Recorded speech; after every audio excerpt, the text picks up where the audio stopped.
Delhi car ಸ್ಫೋಟ NDA ಸರ್ಕಾರದ ಆಡಳಿತಕ್ಕೆ ಹಾಗೂ ಭಾರತೀಯ ಇತಿಹಾಸಕ್ಕೆ ಕಪ್ಪು ಚುಕ್ಕೆ.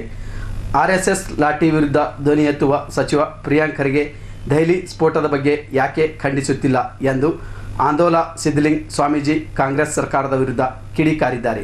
ನಗರದ ಪತ್ರಿಕಾ ಭವನದಲ್ಲಿ ಪತ್ರಿಕಾಗೋಷ್ಠಿಯನ್ನು ಉದ್ದೇಶಿಸಿ ಮಾತನಾಡಿದ ಅವರು, 11 ವರ್ಷಗಳಲ್ಲಿ ಭಯೋತ್ಪಾದನೆ ಕಾಶ್ಮೀರಕ್ಕೆ ಸೀಮಿತವಾಗಿತ್ತು. ಆದರೆ ಇದೀಗ ಕಳ್ಳ ಮಾರ್ಗದಿಂದ ದೆಹಲಿಗೆ ಬಂದು ಮುಟ್ಟಿದೆ. ದೆಹಲಿಯಲ್ಲಿ ಸ್ಫೋಟ ಆಗಿರುವುದು ಗುಪ್ತಚರ ಇಲಾಖೆಯ ನಿರ್ಲಕ್ಷ್ಯದಿಂದಾಗಿ. ನರೇಂದ್ರ ಮೋದಿ ಸರ್ಕಾರ ಭಯೋತ್ಪಾದನೆಯ ಮೂಲ ಬೇರು ಕಿತ್ತು ಹಾಕಿ ಭಯೋತ್ಪಾದಕರಿಗೆ ಬುದ್ಧಿ ಕಲಿಸೋ ಕೆಲಸ ಮಾಡಬೇಕು. ಟ್ರಂಪ್ ಟರ್ಕಿ ಯಾವುದೇ ದೇಶದವರು ಮಧ್ಯಸ್ಥಿಕೆ ವಹಿಸಿದರೂ ಅವರ ಮಾತು ಕೇಳಬಾರದು. ಪಾಕಿಸ್ತಾನದ ಮೇಲೆ ನಿರ್ದಾಕ್ಷಿಣ್ಯ ಕ್ರಮ ವಹಿಸಬೇಕು ಎಂದು ಕೇಂದ್ರ ಸರ್ಕಾರಕ್ಕೆ ಮನವಿ ಮಾಡಿಕೊಂಡರು. ಆರ್ಎಸ್ಎಸ್ ಲಾಠಿ ವಿರುದ್ಧ ಧ್ವನಿ ಎತ್ತುವ ಸಚಿವ ಪ್ರಿಯಾಂಕ್ ಖರ್ಗೆ ದೆಹಲಿ ಸ್ಫೋಟದ ಬಗ್ಗೆ ಯಾಕೆ ಖಂಡಿಸುತ್ತಿಲ್ಲ? ಆರ್ಎಸ್ಎಸ್ ನೋಂದಣಿ ಕೇಳೋ ನೀವು ಜೈಷೆ ಮೊಹಮ್ಮದ್ ಸಂಘಟನೆಯ ನೋಂದಣಿ ಒಮ್ಮೆಯಾದರೂ ಕೇಳಿದ್ರಾ ಎಂದು ಪ್ರಶ್ನಿಸಿದರು. ಮುಸ್ಲಿಂ ತುಷ್ಟೀಕರಣದಿಂದ ದೇಶದಲ್ಲಿ ಇಂಥ ಅನಾಹುತ ಸಂಭವಿಸುತ್ತಿವೆ ಎಂದರು. ಕಾಂಗ್ರೆಸ್ ಒಂದು ಸಮುದಾಯವನ್ನು ಓಲೈಕೆ ಮಾಡ್ತಿದೆ. ಇಸ್ಲಾಂ ಭಯೋತ್ಪಾದನೆಯನ್ನು ಕಾಂಗ್ರೆಸ್ ಖಂಡಿಸುತ್ತಿಲ್ಲ. ಪ್ರಿಯಾಂಕ್ ಖರ್ಗೆ ಅವರ ಮೌನ ಭಯೋತ್ಪಾದನೆಗೆ ಸಮ್ಮತಿ ಕೊಡುವಂತಿದೆ. ದೆಹಲಿ ಸ್ಫೋಟದಲ್ಲಿ ಕೇವಲ ಹಿಂದೂಗಳು ಮೃತರಾಗಿದ್ದಿಲ್ಲ, ಮುಸ್ಲಿಮರು ಮೃತಪಟ್ಟಿದ್ದಾರೆ. ಭಾರತದಲ್ಲಿ ಅಶಾಂತಿ ಸೃಷ್ಟಿಸೋದೇ ಅವರ ಗುರಿಯಾಗಿದೆ ಎಂದರು.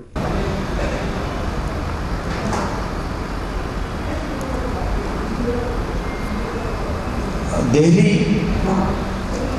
ನಗರದಲ್ಲಿ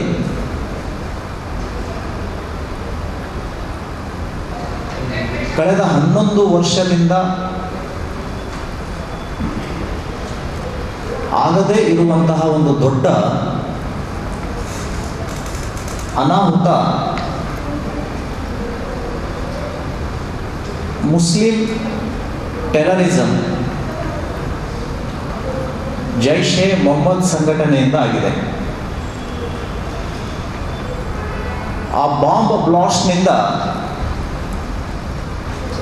ಸುಮಾರು 13 ಜನ ಸಾವನ್ನಪ್ಪಿದ್ದು,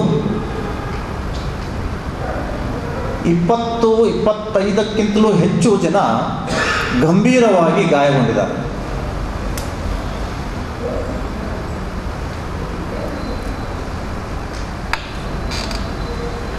ಈ ಘಟನೆ ಭಾರತದ ಇತಿಹಾಸದಲ್ಲಿ ಮತ್ತು ಎನ್ಡಿಎ ಸರ್ಕಾರದ ಆಡಳಿತಕ್ಕೆ ಒಂದು ಕಪ್ಪು ಚುಕ್ಕೆಯಾಗಿದೆ.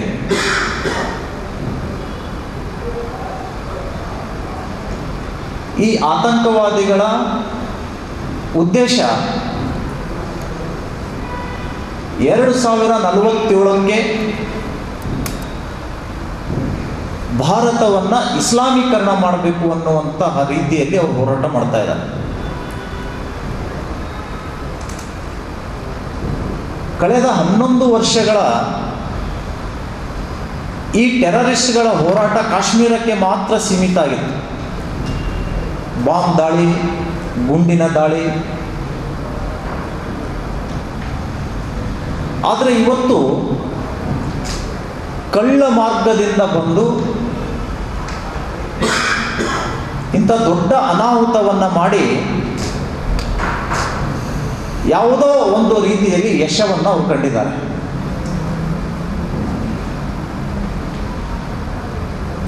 ಇದು ಘೋರ, ಅತಿ ಘೋರ ಕೃತ್ಯ. ಈ ಘಟನೆಯಲ್ಲಿ ಕೇವಲ ಹಿಂದೂಗಳು ಮಾತ್ರ ಹತರಾಗಿಲ್ಲ, ಮುಸ್ಲಿಮರು ಕೂಡ ಬಾಂಬ್ ದಾಳಿಯಲ್ಲಿ ಪ್ರಾಣ ತೆತ್ತಿದ್ದಾರೆ.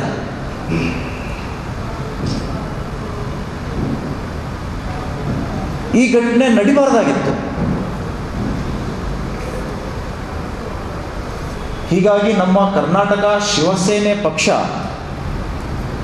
ಕೇಂದ್ರ ಸರ್ಕಾರಕ್ಕೆ ಒತ್ತಾಯ ಮಾಡ್ತೇವೆ.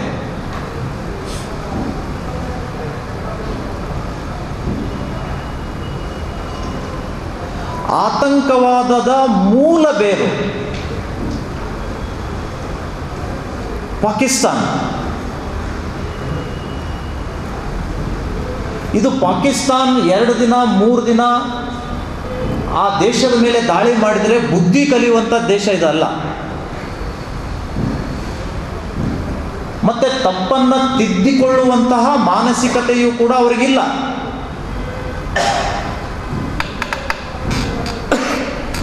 ಜಾಣನಿಗೆ ಮಾತಿನ ಪೆಟ್ಟು, ಕತ್ತೆಗೆ ಲತ್ತೆ ಪೆಟ್ಟು ಎನ್ನುವ ಹಾಗೆ ನಿರಂತರ ಪಾಕಿಸ್ತಾನಕ್ಕೆ ಬುದ್ಧಿ ಕಲಿಸುವಂತಹ ಕೆಲಸ ಕೇಂದ್ರ ಸರ್ಕಾರ ಮಾಡಬೇಕಾಗಿದೆ.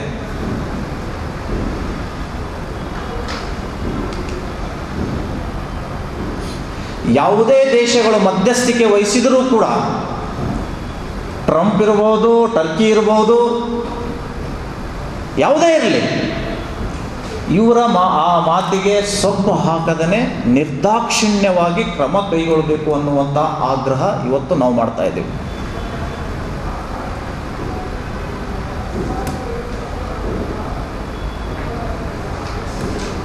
ನಮ್ಮ ರಾಜ್ಯದಲ್ಲಿ RSS ಪಥಸಂಚಲನ ದೊಣ್ಣೆ ಇಟ್ಕೊಂಡು ಬಂದರೆ ಭಯ ಆಗುತ್ತೆ ಅನ್ನುವ ಮಾತನ್ನು ಹೇಳಿದ ನಮ್ಮ ಕಲಬುರ್ಗಿ ಇನ್ಚಾರ್ಜ್ ಮಿನಿಸ್ಟರ್ ಇವತ್ತು ಜೈಷ್ ಎ ಮೊಹಮ್ಮದ್ ಸಂಘಟನೆಯ ದಾಳಿ ಕುರಿತಂತೆ ಖಂಡಿಸ್ತಾ ಇಲ್ಲ. ಅದ್ರ ಬದಲಿಗೆ ಅಮಿತ್ ಶಾ ರಾಜೀನಾಮೆ ಕೊಡಬೇಕು, ಮೋದಿ ರಾಜೀನಾಮೆ ಕೊಡಬೇಕು ಅನ್ನುವಂತಹ ಬಾಲಿಶತನದ ಹೇಳಿಕೆಯನ್ನು ಕೊಡ್ತಾ ಇದ್ದಾರೆ. ಯುದ್ಧ ಪ್ರಾರಂಭ ಮಾಡಿದರೆ ಅವ್ರ ತಂದೆಯವರು ಹೇಳ್ತಾರೆ, ಚುಟುಕ್ ಪುಟುಕು ಯುದ್ಧ ಮಾಡ್ತೀರಿ ನೀವು,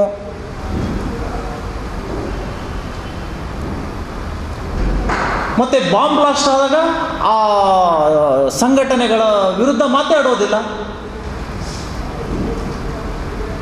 ನಾನು ಪ್ರಿಯಾಂಕಾ ಖರ್ಗೆ ಅವ್ರಿಗೆ ಕೇಳಲಿಕ್ಕೆ ಬಯಸ್ತೇನೆ, RSS ರಿಜಿಸ್ಟ್ರೇಷನ್ ನೀವು ಕೇಳ್ತೀರಿ, ಜೈಷ್ ಎ ಮೊಹಮ್ಮದ್ ರಿಜಿಸ್ಟ್ರೇಷನ್ ಬಗ್ಗೆ ಯಾವತ್ತಾದರೂ ವಿಚಾರ ಮಾಡಿದ್ದೀರಾ?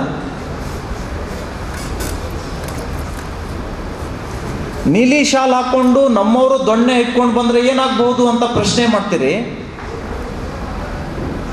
ಇವತ್ತು ಜೈಷ್ ಎ ಮೊಹಮ್ಮದ್ ಸಂಘಟನೆಗೆ ಪ್ರಶ್ನೆ ಮಾಡಿ, ನೀವು ಈಗೇನು ಉತ್ತರ ಕೊಡ್ತೀರಾ ಅವ್ರಿಗೆ? ಈಗೇನು ಪ್ರಶ್ನೆ ಹಾಕ್ತೀರಿ? ದೆಹಲಿ ಕೆಂಪು ಕೋಟೆಯ ಎದುರುಗಡೆ ಏನು ಇಟ್ಕೊಂಡು ಪಥಸಂಚಲನ ಮಾಡ್ತೀರಿ ಭೀಮಾ ಆರ್ಮಿ ಅವರೇ ನೀವು?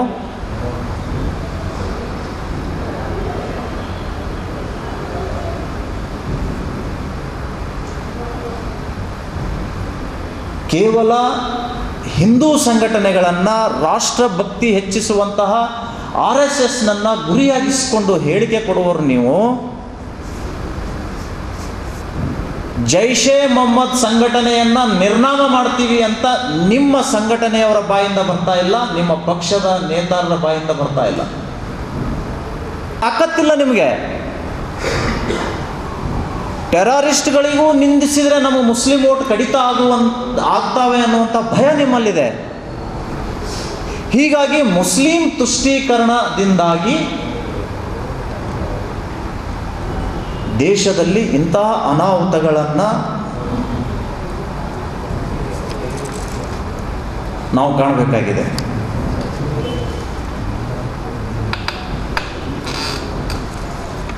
ಆಮೇಲೆ ಅನಕ್ಷರಸ್ಥರೇ ಉಗ್ರವಾದಿಗಳಾಗ್ತಾರೆ ಅನ್ನುವಂತಹ ಆರೋಪ ಇತ್ತು. ಇವತ್ತು ಬಂಧಿಸಿರುವಂಥವರೆಲ್ಲರೂ ಕೂಡ ಮೆಡಿಕಲ್ ಡಿಗ್ರಿಯನ್ನು ತೆಗೆದುಕೊಂಡವರು, ನುರಿತ ವೈದ್ಯರ ತಂಡವೇ 3,000 kg ಸ್ಫೋಟಕಗಳನ್ನು ಸಂಗ್ರಹಿಸ್ತಾ ಇದ್ದಾರೆ. ಇದಕ್ಕೇನು ಹೇಳುತ್ತೆ ಕಾಂಗ್ರೆಸ್ಸು?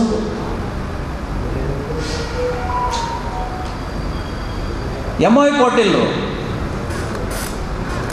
RSS ದೇಶ ಹೊಡೆಯುತ್ತೆ ಅಂತ ಮೊನ್ನೆ ದಿನ ಅವರು ಹೇಳಿಕೆ ಕೊಟ್ಟರು. ಇವತ್ತು ಬಾಯಿ ಮುಚ್ಕೊಂಡು ಕೂತ್ಕೊಂಡಿದ್ದಾರೆ. ಜೈಷ್ ಎ ಮೊಹಮ್ಮದ್ ಬಗ್ಗೆ ಇವತ್ತು ಒಂದೇ ಒಂದು ಸ್ಟೇಟ್ಮೆಂಟ್ ಇಲ್ಲ ಅವರು. BK ಹರಿಪ್ರಸಾದ್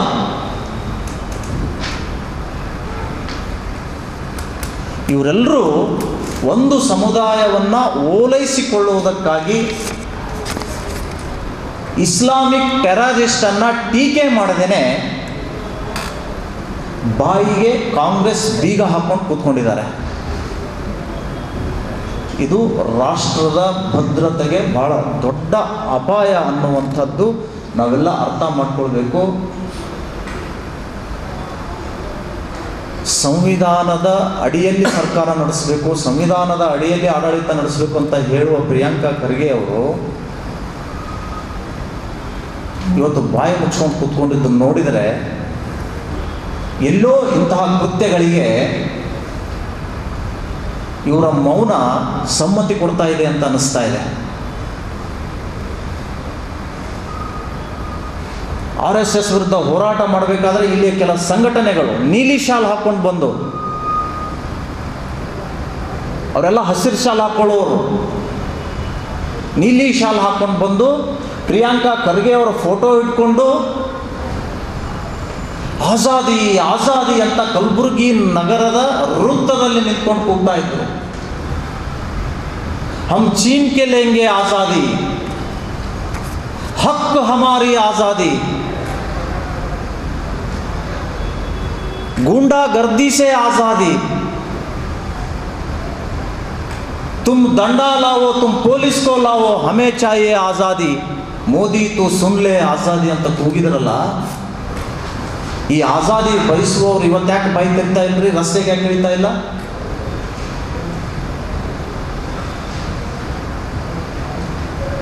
ಇಂಥವರ ಕುಮ್ಮಕ್ಕಿನಿಂದಲೇ ಭಯೋತ್ಪಾದನಾ ಸಂಘಟನೆಗಳು ದೇಶದಲ್ಲಿ ನಾಯಿ ಕೊಡೆಗಳಂತೆ ತಲೆ ಎತ್ತಿ ನಿಲ್ತಾ ಇದ್ದಾವೆ.